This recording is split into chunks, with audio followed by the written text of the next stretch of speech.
Hello and welcome to our online chemistry class.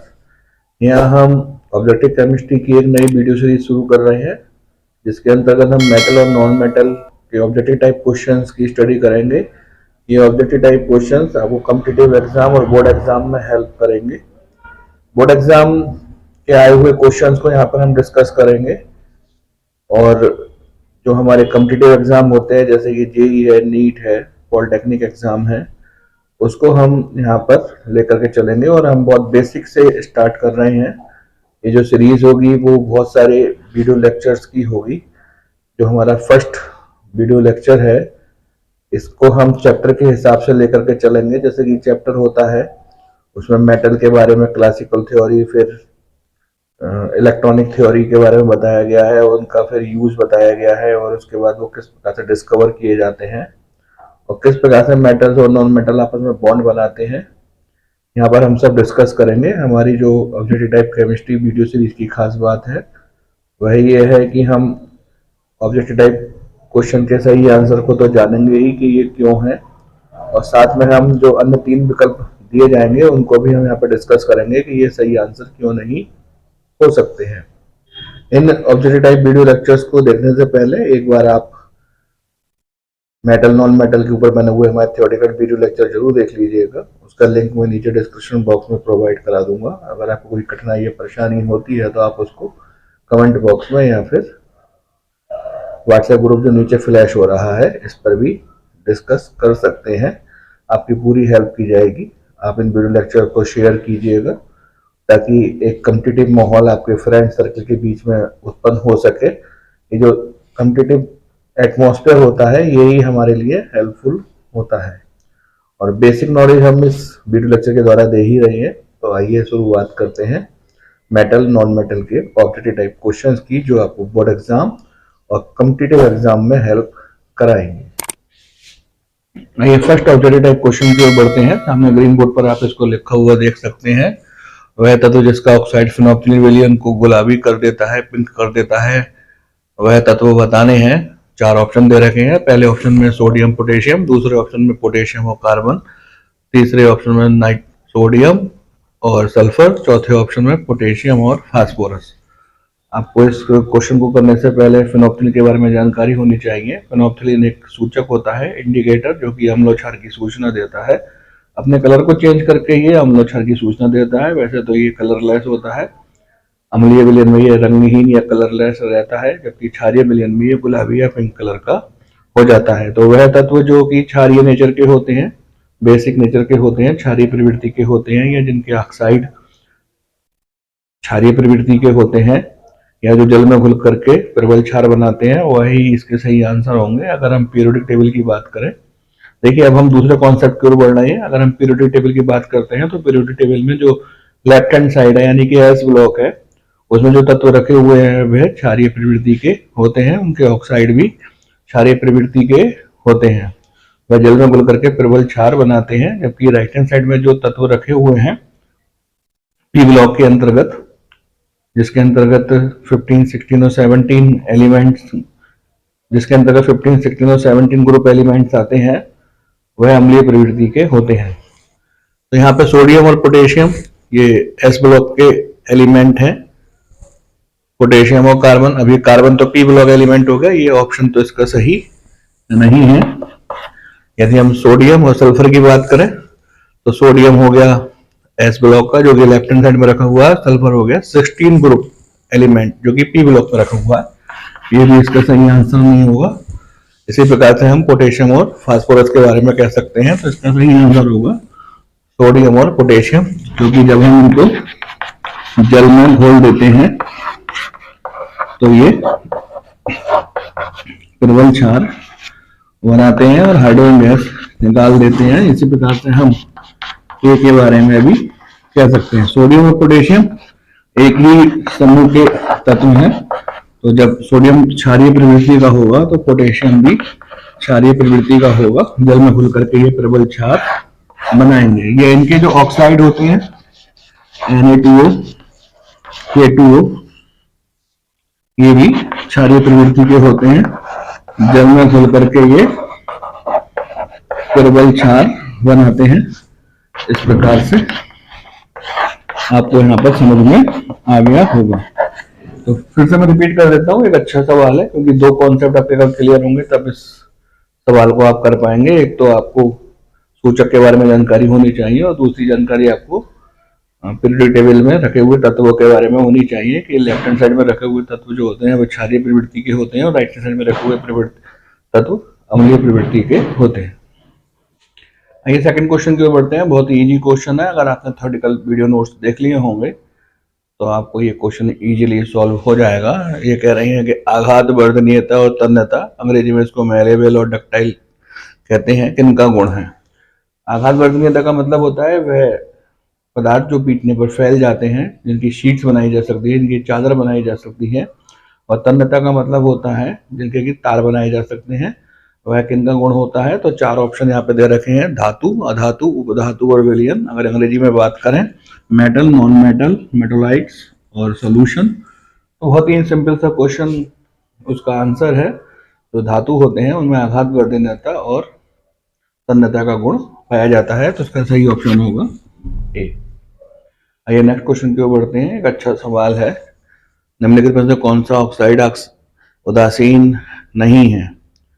उदासीन नहीं है का मतलब या तो अम्लीय होगा या क्षारीय होगा। चार ऑप्शन दे रखे हैं, CO, H2O, N2O, Na2O। CO को बोलते हैं हम carbon monoxide, water, nitrous oxide अर्थात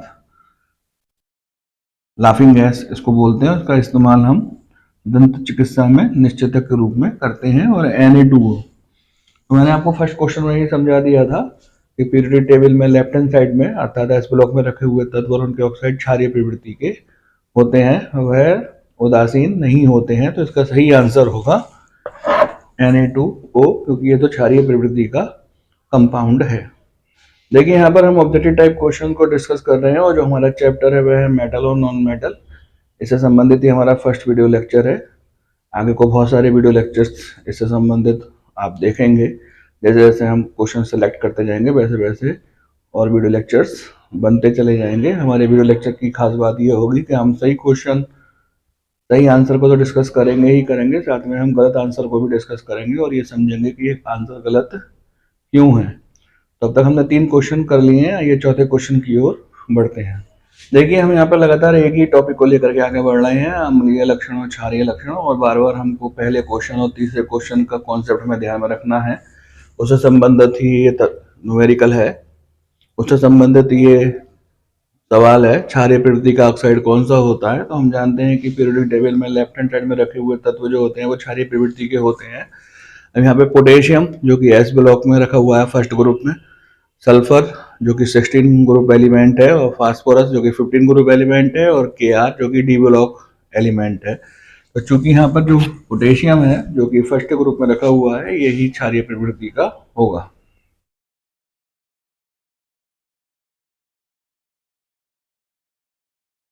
आइए नेक्स्ट क्वेश्चन को डिस्कस करते हैं। अम्लीय प्रवृत्ति का ऑक्साइड कौन सा तत्व है। तो जैसे हमने पहले बताया था उसी से कॉन्सेप्ट आधारित ये सवाल है, सोडियम, कार्बन, कैल्शियम और हाइड्रोजन। तो देखिएगा यहाँ पे सोडियम और कैल्शियम ये तो फर्स्ट ग्रुप एलिमेंट है और सेकंड ग्रुप एलिमेंट है, ये तो क्षारीय प्रवृत्ति के होते हैं। तो यहाँ पे ए और सी सही आंसर नहीं है। और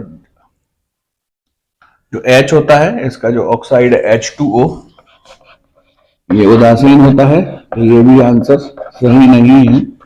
कार्बन 2 प्रकार के ऑक्साइड बनाता है, CO और CO2। CO2 को जब हम जल में घोल देते हैं तो ये कार्बोनिक एसिड बनाता है H2CO3। तो इसका सही आंसर होगा बी, कार्बन।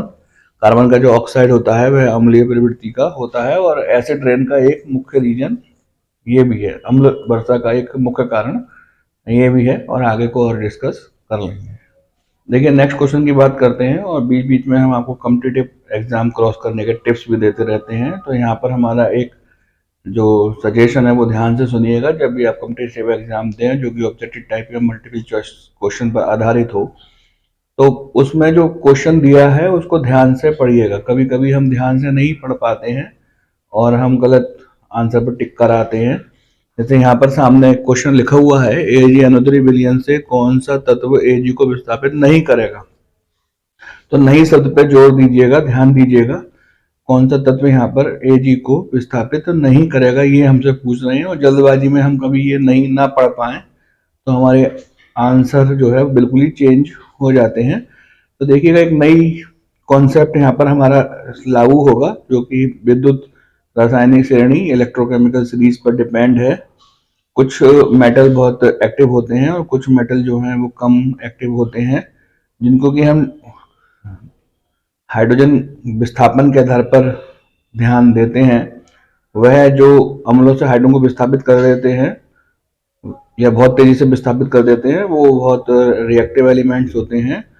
और जो अम्लों से हाइड्रोजन विस्थापित नहीं कर पाते हैं वो कम रिएक्टिव एलिमेंट होते हैं। और इस रिएक्टिविटी को हम एक घटते क्रम में सजा देते हैं, अरेंज कर देते हैं, तो हमको एक रिएक्टिविटी सीरीज मिलती है जिसको हम इलेक्ट्रोकेमिकल सीरीज कहते हैं। इसको हमने बहुत ही डिटेल से अपने थियोरेटिकल वीडियो लेक्चर में समझाया है। तो आप एक बार बुक से या फिर वीडियो लेक्चर से उस इलेक्ट्रोकेमिकल सीरीज की स्टडी कर लीजिएगा, तो आपको ये क्वेश्चन बहुत इजी लगेगा। जैसे यहाँ पर 4 ऑप्शन दे रखे हैं, Mg, Zn, Au और Cu। अगर हम विद्युत रासायनिक श्रेणी को देखें, इलेक्ट्रोकेमिकल सीरीज को देखें, तो उस इलेक्ट्रोकेमिकल सीरीज में जो तत्व नीचे की ओर होते हैं वह कम क्रियाशील होते हैं और ऊपर रखे हुए तत्व जो होते हैं वह अधिक क्रियाशील होते हैं। जैसे कि मैं एक हाइड्रोजन Cu, Ag और Au, Pt और Au प्लेटिनम और Au गोल्ड। इसमें सबसे कम क्रियाशील जो तत्व है वो है गोल्ड, और गोल्ड से ज्यादा क्रियाशील है प्लेटिनम, प्लेटिनम से ज्यादा क्रियाशील है सिल्वर, सिल्वर से ज्यादा कॉपर। तो जो नीचे रखे हुए तत्व होते हैं वह लवणों से मेटल को या धातु को विस्थापित नहीं कर पाते हैं। एक बार मैं फिर से रिपीट कर देता हूँ। विद्युत रासायनिक श्रेणी में जो तत्व नीचे रखे हुए हैं, जैसे Au जो है वो प्लेटिनम के लवण में से प्लेटिनम को विस्थापित नहीं कर पाएगा, Ag के लवण में से Ag को विस्थापित नहीं कर पाएगा, Cu के लवण में से Cu को विस्थापित नहीं कर पाएगा। इसी प्रकार से ये जो Pt है वो सिल्वर के लवण में से सिल्वर को विस्थापित नहीं कर पाएगा। और यहाँ पे एक सिल्वर का ही लवण दे रखा है AgNO3, सिल्वर नाइट्रेट। और ऑप्शन के रूप में यहाँ पर Au है जो कि नीचे रखा हुआ है। तो Au जो है वो कम क्रियाशील है और Ag ज्यादा क्रियाशील है, वह सिल्वर के लवण में से सिल्वर को विस्थापित नहीं कर पाएगा। अर्थात यहाँ पर जो सही आंसर होगा वो होगा Au अर्थात गोल्ड। देखिए फिर से इसको एक बार रिपीट करके वीडियो को ध्यान से सुन लीजिएगा और कहीं ना कहीं पर नोट जरूर कर रहे होंगे आप, यही आपको हेल्प करेगा। तो अगर मैं बार बार एक ही चीज़ को रिपीट करूँगा, हो सकता है चेंज मेरी भाषा हो जाए, तो आप वीडियो को रिपीट कर लीजिएगा और अपने कॉन्सेप्ट को फिर से क्लियर रखिएगा। आइए नेक्स्ट क्वेश्चन की ओर बढ़ते हैं। यहाँ पर कह रहे हैं Sn में कौन अधिक सक्रिय है। तो इलेक्ट्रोकेमिकल सीरीज आपके सामने रखी हुई ही है, आप उसमें देख लीजिएगा। जो सबसे ऊपर होगा वो सबसे अधिक क्रियाशील होगा। तो यहाँ पर जो Sn है वो इन तीनों में सबसे ऊपर रखा हुआ है, तो Sn ज्यादा क्रियाशील होगा। लेकिन फिर भी मैं आपसे बोलूंगा कि एक बार ध्यान से यहाँ पर क्वेश्चन को पढ़िएगा। Cu और Ca में बहुत कंफ्यूजन हो जाता है, जल्दबाजी में हम सही से नहीं देख पाते हैं।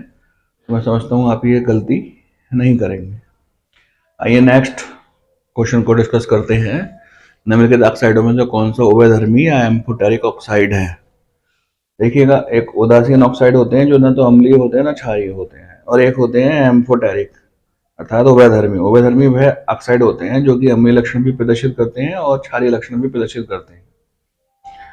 अगर आपको समझ में नहीं आई हो तो एक बार वीडियो को रिवर्स कर लीजिएगा और फिर से मेरी बात पर ध्यान दीजिएगा। तो यहाँ पर जो हमारे लेफ्ट हैंड साइड में रखे हुए एलिमेंट या उनके ऑक्साइड होते हैं, अर्थात पीरियोडिक टेबल में जो लेफ्ट हैंड साइड में अर्थात एस ब्लॉक में जो एलिमेंट्स रखे हुए हैं या उनके ऑक्साइड हैं वह क्षारीय प्रवृत्ति के होते हैं। और राइट हैंड साइड अर्थात पी ब्लॉक में जो 15, 16, 17 ग्रुप एलिमेंट्स हैं और उनके ऑक्साइड है वह अम्लीय प्रवृत्ति के होते हैं। और बीच में जो बचे या तो वो उदासीन होते हैं या फिर उभयधर्मी होते हैं।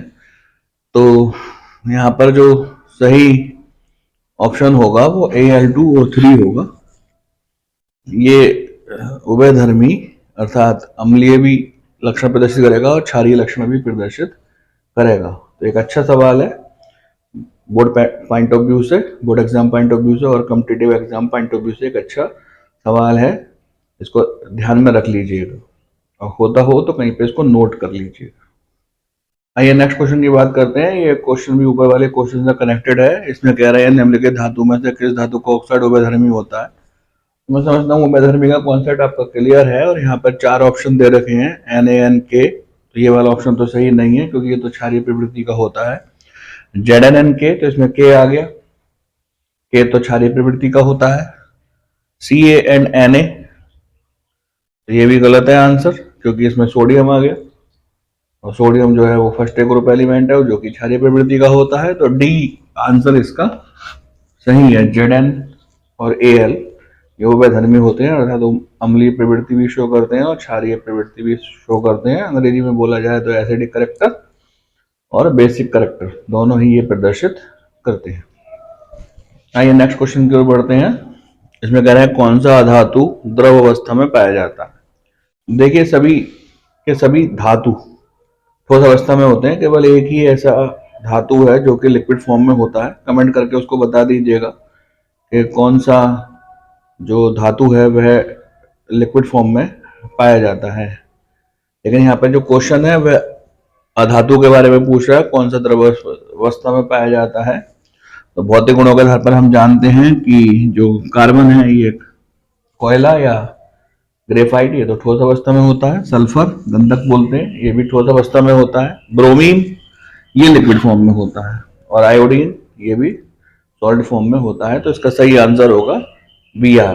Br जो है वह लिक्विड फॉर्म में पाया जाता है। तो अपना एक क्वेश्चन आपको डिस्क्रिप्शन बॉक्स में, एक क्वेश्चन का आंसर आपको जो है कमेंट बॉक्स में देना है कि कौन सा ऐसा मेटल है जो कि लिक्विड फॉर्म में होता है। उसका आंसर आपको शीघ्र ही मिल जाएगा। आइए अगले प्रश्न की ओर आगे बढ़ते हैं। ग्रीन बोर्ड पर आप लिखा हुआ देख सकते हैं निम्नलिखित युग्म अर्थात पेयर में से कौन सा युग्म विस्थापन अभिक्रिया देगा। विस्थापन अभिक्रियाओं को अंग्रेजी में डिस्प्लेसमेंट रिएक्शन कहते हैं और ये विद्युत रासायनिक श्रेणी या इलेक्ट्रोकेमिकल सीरीज से संबंधित प्रश्न है। आप इससे संबंधित जो वीडियो लेक्चर है वो आप देख लीजिएगा या अपनी बुक में से इसको एक बार देख लीजिएगा। जब भी आप प्रश्न करें तो आपके सामने इलेक्ट्रोकेमिकल सीरीज रखी हुई होनी चाहिए और आप ये जानेंगे कि जो अधिक क्रियाशील धातु होती हैं वह कम क्रियाशील धातुओं को उनके लवण में से विस्थापित कर देती हैं। यानी कि यहाँ पर जो नीचे रखी हुई धातु होती हैं विद्युत रासायनिक श्रेणी में वो कम क्रियाशील होती हैं। उनका यदि लवण है तो उनके लवण में से वह धातु अधिक क्रियाशील धातु द्वारा विस्थापित हो जाएगा और वह धातुएं जो ऊपर की ओर होती हैं वह अधिक क्रियाशील होती हैं। तो यहाँ पर Fe Mg को विस्थापित नहीं कर पाएगा क्योंकि Fe जो है वह Mg के मुकाबले कम क्रियाशील है।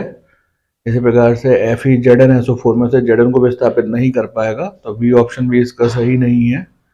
Pv MgSO4 में से Mg को विस्थापित नहीं कर पाएगा।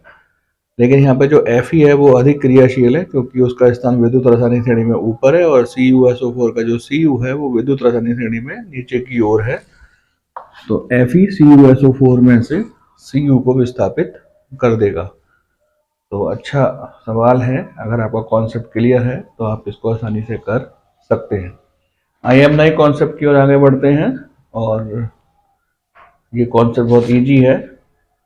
यदि हम तत्व के परमाणु क्रमांक की बात करते हैं तो वही उसके अंदर पाए जाने वाले इलेक्ट्रॉनों की संख्या और प्रोटॉनों की संख्या होती है। इसी पर आधारित ये सवाल है। X का परमाणु क्रमांक 19 है, उसके पास कितने इलेक्ट्रॉन होंगे। तो बी आंसर इसका सही होगा क्योंकि उसके पास 19 इलेक्ट्रॉन ही होंगे। आइए नेक्स्ट क्वेश्चन की ओर आगे बढ़ते हैं। एक साथ मैंने यहाँ पे 2 क्वेश्चन लिखे हैं और 12वें क्वेश्चन से संबंधित 13वें और 14वें क्वेश्चन है। X का परमाणु क्रमांक 19 है, X माइनस के एक आवेश में इलेक्ट्रॉनों की संख्या बताइए। तो हम जानते हैं कि जब किसी परमाणु पर ऋण आवेश आ जाता है तो इलेक्ट्रॉनों की संख्या में वृद्धि हो जाती है, और ये जो वृद्धि होती है वो आवेशों की मात्रा के बराबर होती है। यहाँ पर एक ऋण का आवेश आया है तो एक इलेक्ट्रॉन में वृद्धि हो जाएगी, क्योंकि इसका परमाणु क्रमांक 19 है और एक इलेक्ट्रॉन इसके पास आ गया है, तो इसका जो इलेक्ट्रॉनों की संख्या होगी वह 20 होगी। इसी प्रकार से हम 14वां सवाल भी कर सकते हैं। एक्स का परमाणु क्रमांक 19 है, एक्स धन आवेश में इलेक्ट्रॉनों की संख्या बताइए। तो यहाँ पर प्लस का आवेश आया है, और प्लस के आवेश का मतलब है इलेक्ट्रॉनों में कमी। जितने प्लस के आवेश आते हैं उतने इलेक्ट्रॉनों में कमी हो जाएगी, क्योंकि यहाँ का परमाणु क्रमांक 19 है और एक धन का आवेश है, तो एक इलेक्ट्रॉन में कमी हो जाएगी, और इस प्रकार का सही आंसर होगा 18। आइए नेक्स्ट क्वेश्चन की ओर बढ़ते हैं। एक अच्छा सवाल है। ए बी सी डी का परमाणु क्रमांक क्रमशः 6, 8, 10 और 12 है। वह दो तत्व जो आयनिक यौगिक बनाएंगे उनको हमें ढूंढना है। देखिएगा, आयनिक यौगिक उन तत्वों के द्वारा बनाए जाते हैं जो कि इलेक्ट्रॉन त्यागते हैं और ग्रहण करते हैं। जिन तत्वों की अंतिम कक्षा में 1 या 2 या 3 इलेक्ट्रॉन होते हैं वह अपना अष्टक पूरा करने के लिए इलेक्ट्रॉन त्याग देते हैं, और जिन तत्वों की अंतिम कक्षा में 5, 6 या 7 इलेक्ट्रॉन होते हैं वह अपने अंतिम कक्षा में अष्टक पूरा करने के लिए इलेक्ट्रॉन ग्रहण कर लेते हैं। तो इलेक्ट्रॉनों के ट्रांसफर होने से, स्थानांतरण होने से आयनिक यौगिक बनते हैं। तो पहले हम यहाँ पर इलेक्ट्रॉनिक विन्यास बना ले रहे हैं। ए का इलेक्ट्रॉनिक विन्यास होगा 2 और 4, बी का इलेक्ट्रॉनिक विन्यास होगा 2 और 6, सी का इलेक्ट्रॉनिक विन्यास होगा 2 और 8, और डी का इलेक्ट्रॉनिक विन्यास होगा 2, 8 और 2। तो यहाँ पे जो ये सी है ये इनर्ट अक्रियाशील तत्व है, ये किसी से भी क्रिया नहीं करेगा, तो वह सारे ऑप्शन गलत हो गए जिसमें कि सी हो।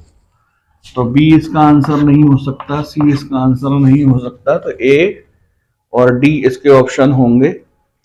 ए में ए और डी के बीच में आयनिक यौगिक बनेगा, या बी और डी के बीच में बनेगा, तो डी 2 इलेक्ट्रॉन त्यागेगा, और जो बी है वह 2 इलेक्ट्रॉन ग्रहण करेगा। तो ए आंसर इसका गलत हो गया, क्योंकि इसमें ए और डी दे रखा है। सही आंसर होगा बी और डी, ये आयनिक यौगिक बनाएंगे, क्योंकि बी 2 इलेक्ट्रॉन ग्रहण करेगा और डी 2 इलेक्ट्रॉन त्यागेगा, और जब इस प्रकार से त्यागने से स्थानांतरण होगा तभी आयनिक यौगिक बनेंगे।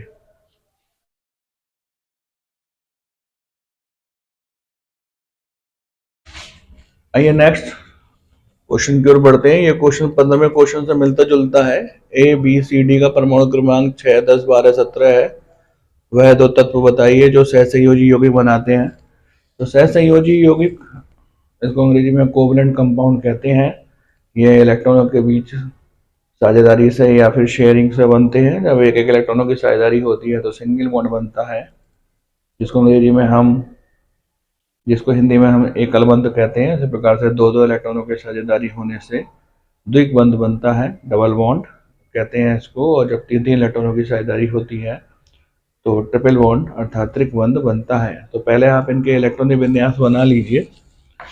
ए का परमाणु क्रमांक है 6, इलेक्ट्रॉनिक विन्यास 2 और 4, बी का 10, 2 और 8, सी का 12, 2, 8 और 2, और डी का 17, 2, 8 और 7। तो यहाँ पर जो बी है वो अक्रियाशील तत्व है, ये किसी भी प्रकार की बॉन्डिंग नहीं करेगा, तो वह सारे ऑप्शन गलत हो गए जिसमें कि बी होता हो।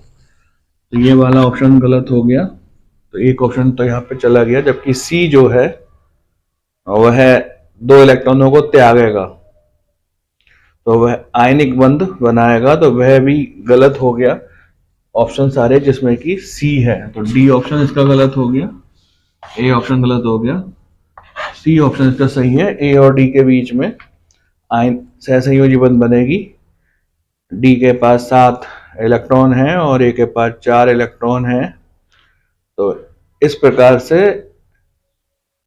एक एक इलेक्ट्रॉन की साझेदारी ए और डी के बीच हो जाएगी। यहाँ पर डी के 4 परमाणु प्रयुक्त होंगे जो कि ए के साथ सहसंयोजी बंध बनाएंगे। तो ए और डी आपस में सहसंयोजी बंध बनाएंगे। कॉन्सेप्ट क्लियर करने के लिए आप एक बार किस प्रकार से आयनिक बंध बनते हैं, सहसंयोजी बंध बनते हैं, उपसंयोजी बंध बनते हैं, उससे संबंधित वीडियो लेक्चर देख लीजिएगा या बुक में आप उसको एक बार रिवाइज कर लीजिएगा, तभी ये क्वेश्चन आप इजीली कर सकते हैं। आइए नेक्स्ट क्वेश्चन की ओर बढ़ते हैं। निम्नलिखित यौगिकों में से किसका जलीय विलयन वैद्युत धारा का प्रभाव नहीं करेगा? देखिए, आयनिक यौगिक जो होते हैं उनके जलीय विलयन वैद्युत धारा का प्रभाव करते हैं और सहसंयोजी यौगिकों के जलीय विलयन धारा का प्रभाव वैद्युत धारा का प्रभाव नहीं करते हैं। तो यहाँ पे जो भी सहसंयोजी यौगिक होगा वह वैद्युत धारा का प्रभाव नहीं करेगा। NaCl आयनिक यौगिक है, CCl4 सहसंयोजी यौगिक है, MgCl2 आयनिक यौगिक है, CaCl2 भी आयनिक यौगिक है। तो इसका सही आंसर होगा बी। यह एक सहसंयोजी यौगिक है, इसका जलीय विलयन वैद्युत धारा का प्रभाव नहीं करेगा। आइए नेक्स्ट क्वेश्चन की ओर बढ़ते हैं। 3 तत्व दे रखे हैं X, Y, Z, उनका इलेक्ट्रॉन विन्यास दे रखा है। X का इलेक्ट्रॉन विन्यास है 2, Y का 2, 8, 7, Z का 2, 8, 2। कौन सा कथन सही है?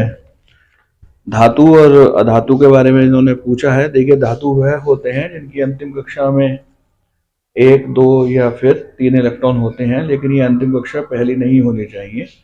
यदि अंतिम कक्षा में 2 इलेक्ट्रॉन है और वो पहली अंतिम कक्षा है तो वो अक्रियाशील होगा। अधातु वह होते हैं जिनमें इलेक्ट्रॉन ग्रहण करने की प्रवृत्ति होती है, अर्थात जिनकी अंतिम कक्षा में 5, 6 या 7 इलेक्ट्रॉन होते हैं वह अधातु होते हैं। तो यहाँ पर जो X है उसकी प्रथम कक्षा है, उसकी अंतिम कक्षा है, ये 2 इलेक्ट्रॉन रखता है, अक्रियाशील तत्व होगा।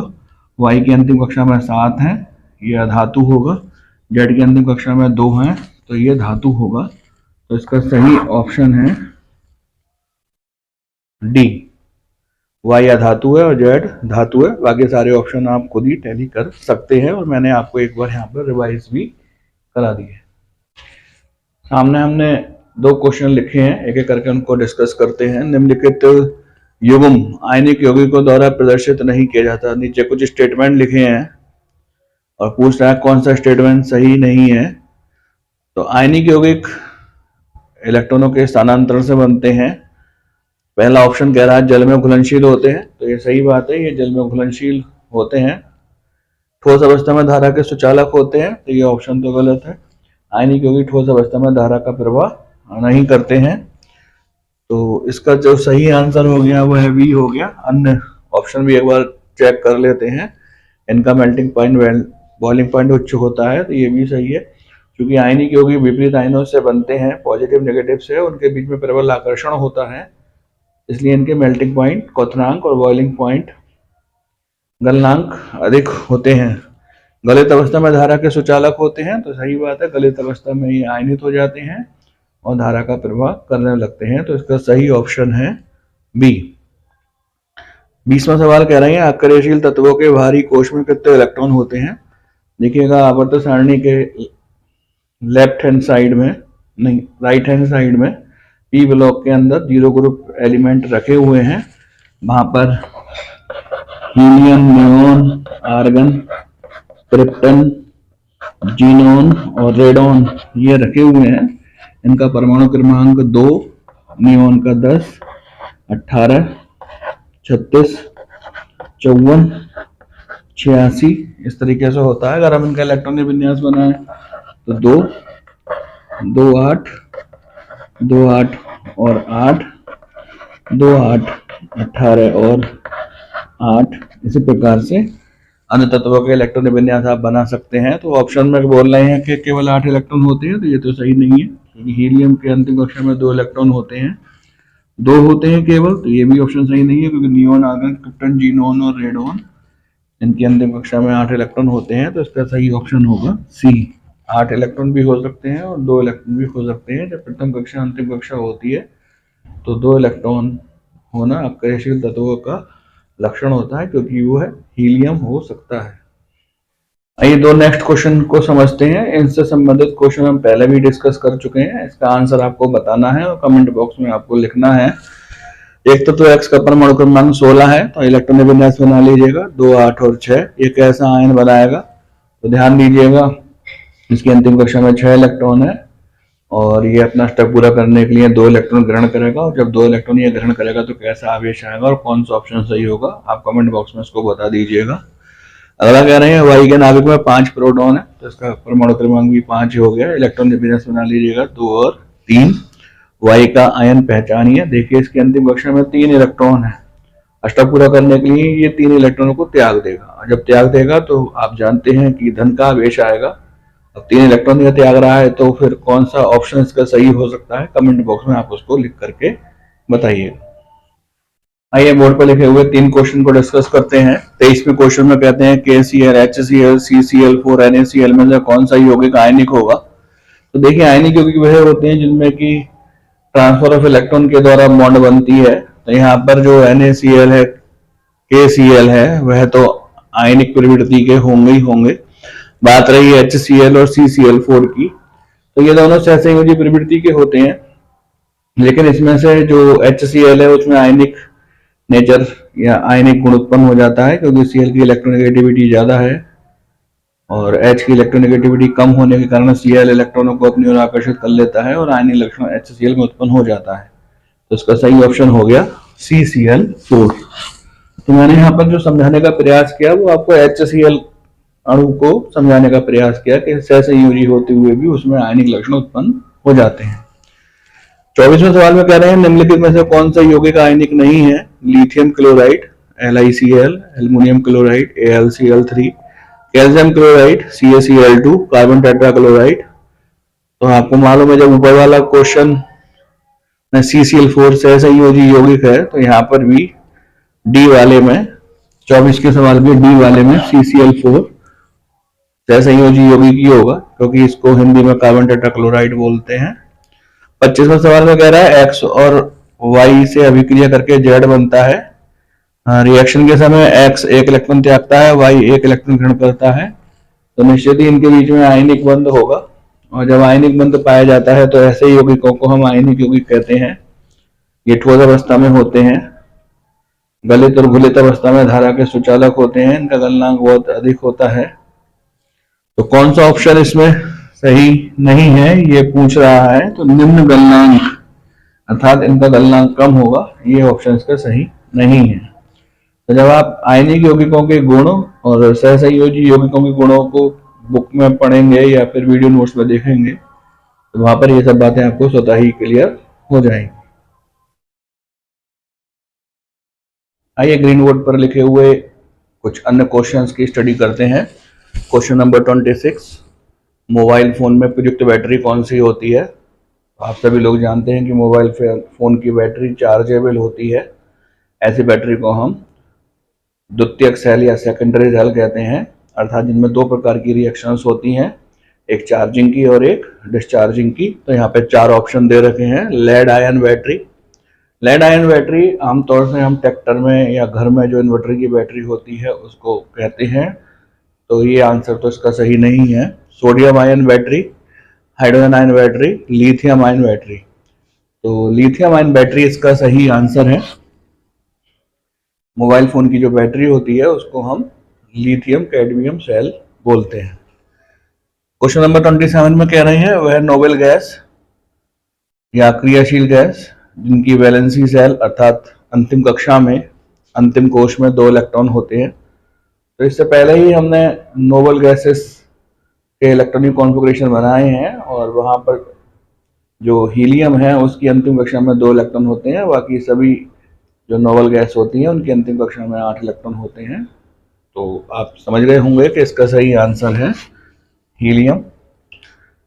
28 में बोलते हैं वह सहसंयोजी यौगिक जिनके तत्वों के मध्य द्विक बंध होते हैं। द्विक बंध को हम डबल बॉन्ड बोलते हैं। जब 2 इलेक्ट्रॉनों की साझेदारी होती है तो बनने वाली बॉन्ड डबल बॉन्ड कहलाती है। H2 सिंगल बॉन्ड रखता है इस प्रकार से, O2 इस प्रकार से इसमें डबल बॉन्ड होती है, तो यही आंसर सही है। H2O इसकी इस प्रकार से वेंट वी टाइप शेप होती है, लेकिन यहाँ पर जो पूछता है कि द्विबंध किसमें है, तो H2O के अंदर तो सिंगल बॉन्ड है और NH3 यदि हम NH3 की संरचना बनाए तो इस प्रकार से NH3 की संरचना बनती है, अर्थात इसमें भी सिंगल बॉन्ड है। तो हमारा जो सही आंसर होगा वह होगा O2 मॉलिक्यूल। अगले क्वेश्चन की ओर बढ़ते हैं। वह अणु जिसमें ट्रिपल बॉन्ड होते हैं। O2 को तो अभी हमने डिस्कस करा है, ये तो डबल बॉन्ड रखता है, तो ये वाला आंसर तो सही नहीं है। C2H4 में भी डबल बॉन्ड पाई जाती है इस प्रकार से।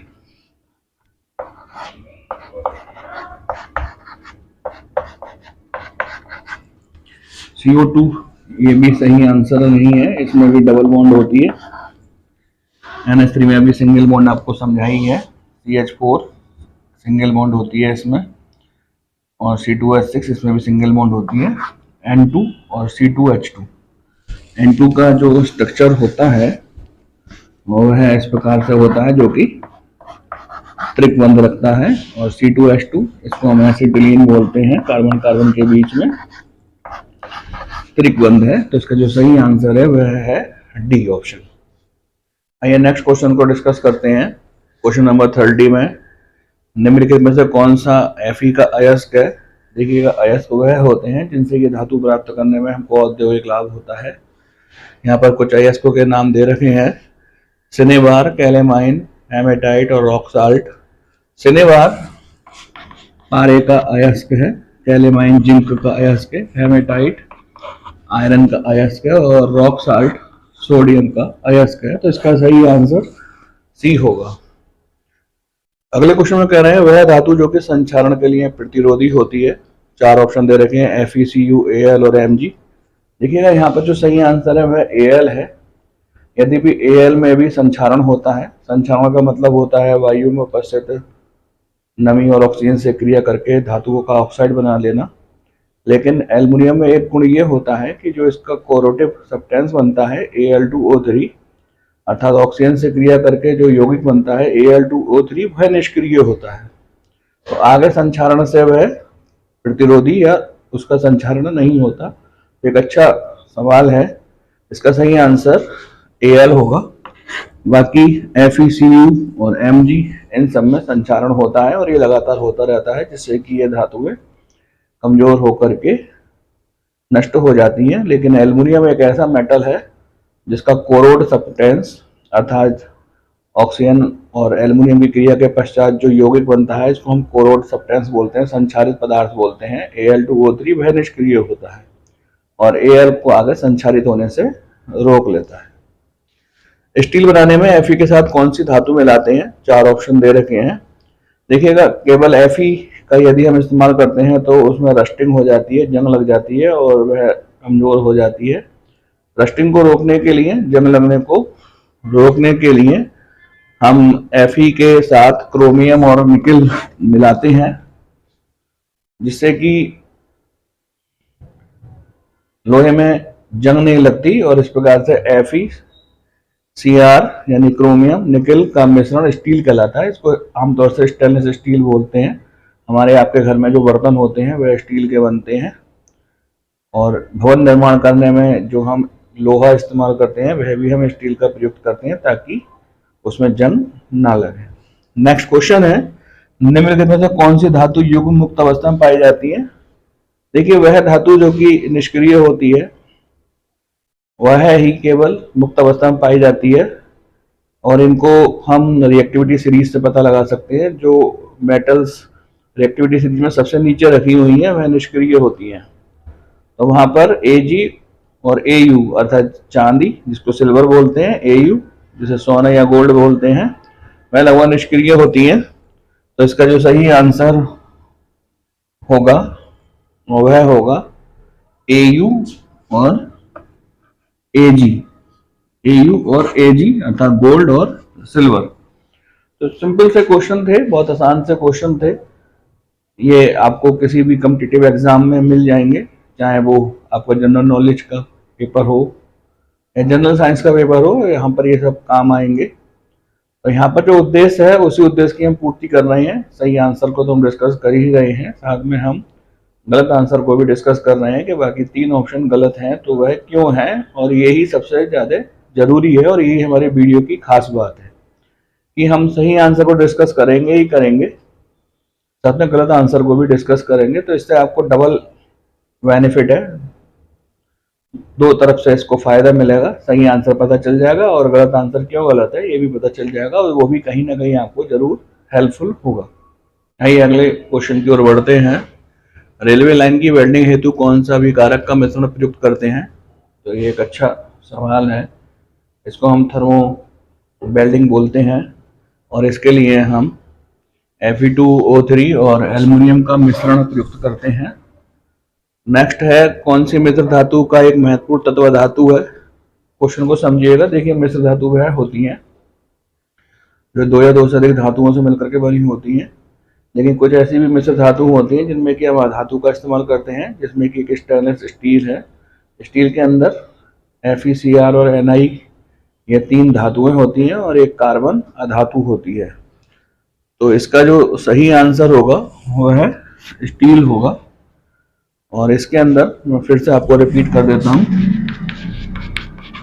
FeNi Cr और C, आयरन निकल क्रोमियम कार्बन, ये तीन जो है धातु है, कार्बन जो है वह अधातु है। नेक्स्ट क्वेश्चन है 36 पीतल अर्थात ब्रास किन दो धातुओं से मिलकर बना होता है? देखिए, पीतल एक मिश्र धातु है जो कि दो धातुओं को मिलाकर बनाते हैं, कॉपर और जिंक। इनका रेशियो निश्चित होता है 60% और 40% के रेशियो में ये होते हैं। तो इसका जो सही आंसर होगा वह होगा जिंक। कॉपर इसमें 60% है और जिंक जो है वह 40% है। इन दोनों को मिलाकर हम पीतल बनाते हैं। आइए नेक्स्ट क्वेश्चन की स्टडी करते हैं। वह धातु जो अमलगम में अवश्य होती है। देखिए, अमलगम का मतलब होता है किसी भी धातु को मरकरी अर्थात पारे में मिक्स कर दीजिए तो उसका अमलगम बन जाता है। तो आंसर आपके सामने आ गया होगा कि जो भी अमलगम होगा उसमें पारा यानी कि Hg अवश्य होगी। अगला क्वेश्चन है, गैल्वेनीकरण के समय Fe पर किस धातु की पतली परत चढ़ाते हैं? देखिए, गैल्वेनीकरण का मतलब होता है कि आयरन को, लोहे को जंग लगने से रोकना, संक्षारण से रोकना, रस्टिंग से रोकना। इसके बहुत सारे तरीके होते हैं, जैसे कि पेंट कर देना, चिकनी सतह का लेप कर देना। देखिए, गैल्वेनीकरण का मतलब होता है लोहे को जंग लगने से रोकने के लिए उस पर चढ़ाई गई एक क्रियाशील धातु की परत। आप जानते हैं कि लोहे पर जंग लग जाती है, उसकी रस्टिंग हो जाती है और धीरे धीरे लोहा कमजोर हो जाता है। तो लोहे को बचाने के लिए हम ये काम करते हैं कि लोहे से ज्यादा सक्रिय मेटल या धातु की हम उसको परत चढ़ा देते हैं तो लोहा बच जाता है, और जो सक्रिय धातु जिसकी हमने उसको परत चढ़ाई हुई है उसका कोरोजन हो जाता है। तो इस प्रकार से हम लोहे पर जंग लगने को रोक लेते हैं। तो जब हम लोहे का गैल्वेनीकरण करते हैं तो उसके लिए हम जिंक की परत उसके ऊपर चढ़ा देते हैं, क्योंकि जिंक ही लोहे से अधिक क्रियाशील है। बाकी जितने भी आप मेटल सामने लिखे हुए देख रहे हैं, CrSnCu, ये लोहे से कम क्रियाशील है।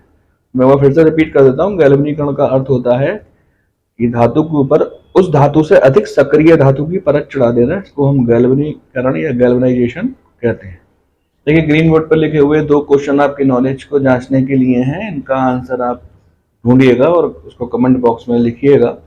क्वेश्चन मैं आपको रिपीट कर देता हूँ और समझा भी देता हूँ। वाई का परमाणु क्रमांक 20 है, तो आप इसका इलेक्ट्रॉनिक विन्यास बना लीजिएगा। बाई प्लस के दो आवेश में इलेक्ट्रॉनों की संख्या बताओ। तो आप जानते हैं जब कोई परमाणु इलेक्ट्रॉन त्याग देता है तो उस पर धनावेश आ जाता है, अर्थात उतने ही इलेक्ट्रॉनों की कमी हो जाती है।